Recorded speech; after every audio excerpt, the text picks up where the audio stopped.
बता रही है कि वो चुनाव जीत रहे हैं। साथियों और दोस्तों, हमारे पार्टी के मुखिया अरविंद केजरीवाल जी को नरेंद्र मोदी जी की सरकार ने जेल में डाल दिया,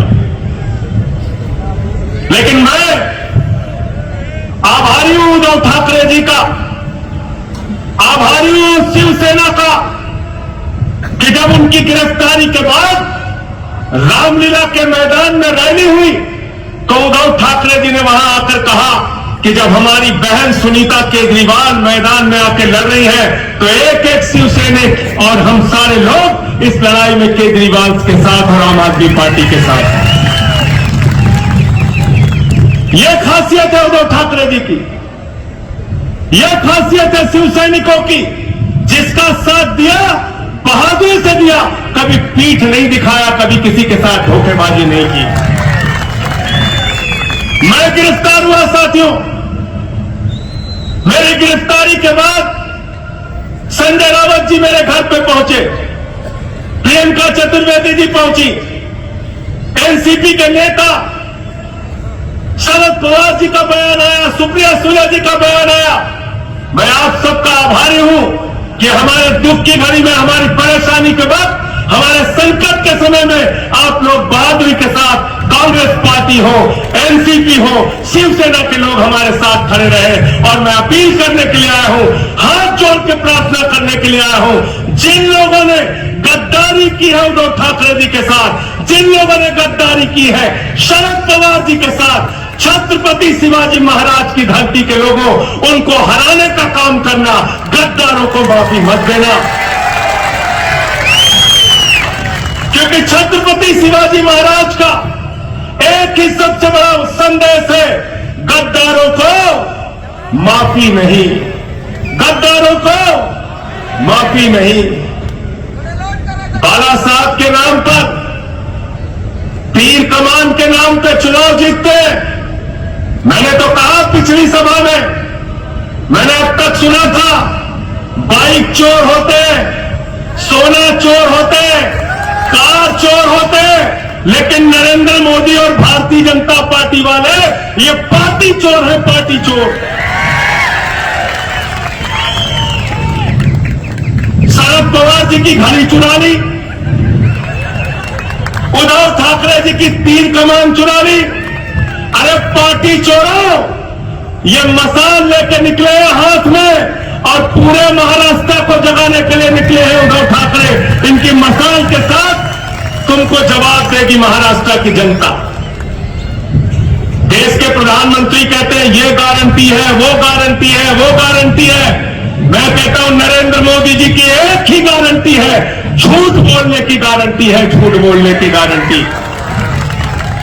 2 करोड़ नौकरी के नाम पे नौजवानों से झूठ बोला, किसानों की आमदनी दोगुना करने के नाम पे किसानों से झूठ बोला, महंगाई कम करने के नाम पे इस देश की जनता से झूठ बोला, काला धन लाने के नाम पे झूठ बोला, हर खाते में 15 लाख पहुंचाने के नाम पे झूठ बोला, 15 अगस्त 2022 तक पक्का मकान देने के नाम पे झूठ बोला। तो मैं कहता हूं मोदी की एक ही गारंटी है, झूठ बोलने की गारंटी, और उनकी पार्टी का नाम है भारतीय झूठा पार्टी। क्या करें? करें 400 पार, 400 पार, 400 पार। देखो नारा तो आप लोगों ने पहले लगा दिया, इनके नकली नारों के चक्कर में मत पड़ना। गए थे लोग बंगाल, कहने लगे 200 पार, 200 पार, 200 पार, आई 73 सीट। गए झारखंड, कहने लगे 65 पार, 65 पार, 65 पार, आई 23 सीट। आए महाराष्ट्र, बोले 150 पार, 150 पार, 150 पार, आई 105 सीट। गए हरियाणा, कहने लगे 75 पार, 75 पार, 75 पार, आई 40 सीट। गए कर्नाटका, कहने लगे 130 पार, 130 पार, 130 पार, आई 65 सीट। गए दिल्ली, बोले 45 पार, 45 पार, 45 पार, आई 8 सीट। गए मिजोरम, कहने लगे 21 पार, 21 पार, 21 पार, आई 1 सीट। अब कह रहे 400 पार, 400 पार, 400 पार, जनता करे तड़ी पार, तड़ी पार, तड़ी पार।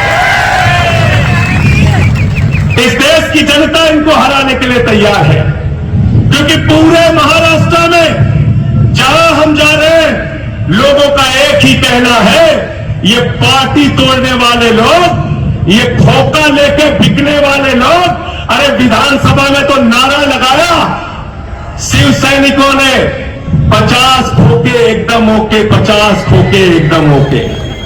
लगाया था ना उद्धव जी के एमएलए ने, लगाया था ना, मुंह छिपा के भाग रहे थे एक नाथ शिंदे और उनकी पार्टी के लोग, मुंह छिपा के भाग रहे थे। इसलिए और भ्रष्टाचार के खिलाफ मोदी जी बोलते हैं। मैं तो कहता हूं बीजेपी वाले और नरेंद्र मोदी जी जब भ्रष्टाचार के खिलाफ बोलते हैं तो लगता है ओसामा बिन लादेन अहिंसा पर उपदेश दे रहा है। आप भ्रष्टाचार के खिलाफ कैसे बोलते हैं मोदी जी? आपने तो 2014 के बाद एक मोदी वॉशिंग मशीन निकाली, जितने देश के भ्रष्टाचारी हैं उनको धुल के आपने साफ कर दिया। अजीत पवार आपके साथ, छगन भुजबल आपके साथ, हसन मुशर्रफ आपके साथ, नारायण राणे आपके साथ, अशोक चौहान आपके साथ, जनार्दन रेड्डी आपके साथ, मुकुल राय आपके साथ, शुभेंदु अधिकारी आपके साथ, हेमंत बिश्व शर्मा आपके साथ, येदियुरप्पा आपके साथ, प्रज्वल रेवन्ना आपके साथ। जितने भ्रष्टाचारी बलात्कारी है सब बीजेपी के साथ है, सब नरेंद्र मोदी के साथ। पता है कि नहीं है ना? इनके जुमले के चक्कर में मत फंसना। मैं ज्यादा लंबी बात नहीं करूंगा। उद्धव ठाकरे जी को आप सुनने आए हैं, उनकी बातों को आप विस्तार से सुन के जाइएगा, लेकिन एक ही अनुरोध आपसे कह रहा हूं, विनती कर रहा हूं, हाथ जोड़ के प्रार्थना कर रहा हूं, ये अंतिम चुनाव है, याद रखना। अगर गलती से भाजपा वाले जीत गए, नरेंद्र मोदी जीत गए, तो हिंदुस्तान में पुतिन और किम जोंग का मॉडल लागू हो जाएगा। इसलिए इनको हराना जरूरी है साथियों। ये संविधान खत्म करेंगे, ये आरक्षण खत्म करेंगे, ये इस देश के अंदर चुनाव खत्म करेंगे। सूरत में बगैर चुनाव के जीत जाते हैं, अरुणाचल प्रदेश में 10 विधायक बगैर चुनाव के जीत गए, चंडीगढ़ में बेईमानी करके अपना कैंडिडेट जिता लिया, दिल्ली में मेयर का चुनाव रोक दिया।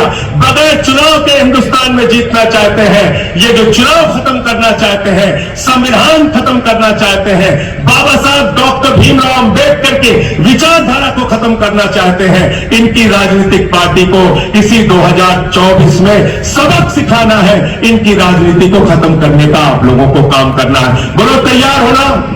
हाथ उठा के बताइए तैयार है ना? तैयार है ना? संजोग बाघरे पाटिल साहब को इतने वोटों से यहां से जिताना कि बाकी लोगों की जमानतें जब्त हो जाए, सबक सिखाने का काम करना। अंत में इन्हीं लाइनों के साथ कि ये अमन बिक रहा है, चमन बिक रहा है, अमन बिक रहा है, चमन बिक रहा है, गरीबों के तन का कफन बिक रहा है, बाजारों में बहनों का तन बिक रहा है। यारो बुरा न मानो तो कह दूं, इन बेईमानों के हाथों वतन बिक रहा है, इन बेईमानों के हाथों वतन बिक रहा है।